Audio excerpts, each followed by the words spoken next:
Hey friends, let's have a conversation about COVID on day 10. And this conversation needs to be had, world. I don't know why you're not having it. I don't know why this is not being talked about, but leave it up to Kim to talk about it. So, in this last year of the pandemic, we have gotten lots of mixed information, right? And some of us have been very resistant to the fear propaganda, and some of us have totally got into the fear propaganda. And there's lots of symptoms out there that they talk about, right? And how everybody experiences it differently, but they don't really educate us. They don't talk to us about this virus and how it impacts us and why it's just showing up so differently. And I am not the expert, okay? And I'm not a doctor, you guys know that. But I am a person that is pretty well versed in health and wellness in the human body and has also currently experiencing COVID. So here's what needs to be talked about. COVID is a virus that is attacking ACE receptors. So originally it was, and we're going to have to check me on this with Dr. Carmen, but originally the virus was attacking ACE receptors in the lungs, and that's why it was a respiratory virus. And then as the virus mutated, it's attacking other ACE receptors that are all throughout our body. They're in our brain, our spinal cord, they're in our heart, in our lungs, and our organs. And we have seemed to be stuck on the fact that this is a respiratory virus and, the fear of getting pneumonia, but also the loss of taste and smell, which, by the way, is a big kick in the balls because I'll get to it in a minute. But there's something that is not being talked about that we need to talk about. And I feel like you guys need to talk with other people about it and get this message out there. It also impacts our brain, which impacts our mental health, okay? So for a long time, the medical field and the psychology field separated the mind and the body, believing they were separate. And now there's a lot of research and a lot of physicians and psychiatrists that are understanding that the mind and body are connected. Of course they are, right? They're part of the same organism, right? The same blood flow, the same chemicals. And for us to forget about that, our physical health also impacts our brain health.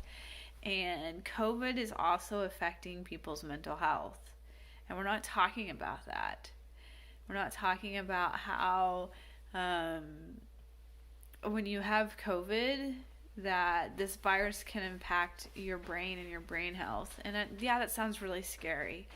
But what's more scary is when you feel so isolated and you don't know what's wrong with you, right? It's you have to be isolated and you don't feel good and you can't do all the things that you love and you can't taste or smell for a lot of us. So there's even more senses that are being taken away from you. And just and then the fear wrapped around this virus of not knowing how long it's going to take to get over this. Am I going to fully get over this, right? But it's also impacting my brain, my mental health, my serotonin and my dopamine levels, I'm sure, are pretty low right now. And it's so easy to get down. It's so easy to get depressed. And it's so easy to start moving into absolute thinking that I'm not going to get better. Why am I not getting better? I'm a healthy person. I'm not getting over this fast enough. Is my brain going to be impacted long term? Am I ever going to get my sense of smell or taste back? And you just keep going down and down this rabbit trail of absolute thinking,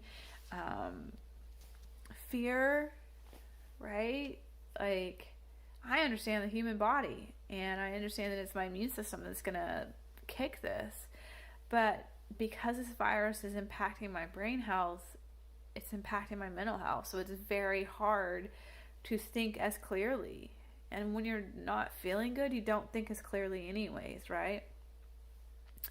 And that's been one of the hardest things about this, is just like being depressed and anxious and having to fight off panic attacks every day. Like, just becoming so scared and overwhelmed, and your mind runs with things, and then you're just on the verge of like having a panic attack and having to bring yourself off that ledge. It's a lot of work, and it's very challenging. And I think that we need to be talking about that COVID does impact our mental health. We knew it did, like the fear that our society created around this, but actually having COVID and how the virus is impacting my brain health and my receptors and my serotonin and my dopamine level and my ability to think clearly and my ability to stay positive, it's just, I'm not hearing any discussion around that. So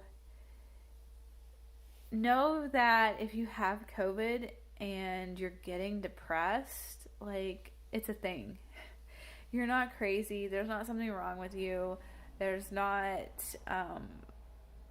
your depression isn't like all of a sudden coming back or getting worse. Like, I truly believe it's a symptom of COVID, and that it's just something to be aware of that you might have to battle with if you're experiencing COVID.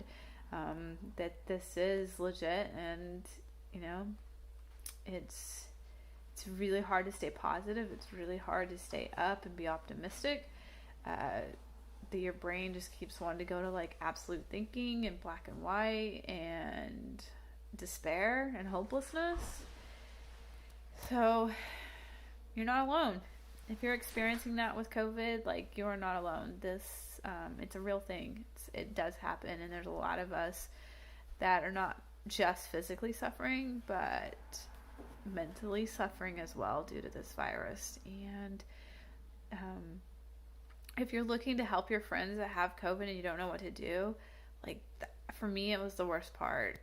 It is just like, when you get depressed, you don't want to reach out. You want to isolate even more, right? And we know that's not good, but it's just, you've lost all motivation. And so sending your friends like flowers, or sending them a card, or sending them just like a little video message, something to just say, hey, like, I love you, you are going to get better. Like, being the voice in the darkness that tells people they have hope, that they are going to get better, that they can make it through this. That, I think, is like one of the best ways to help your friends and family that are suffering from COVID.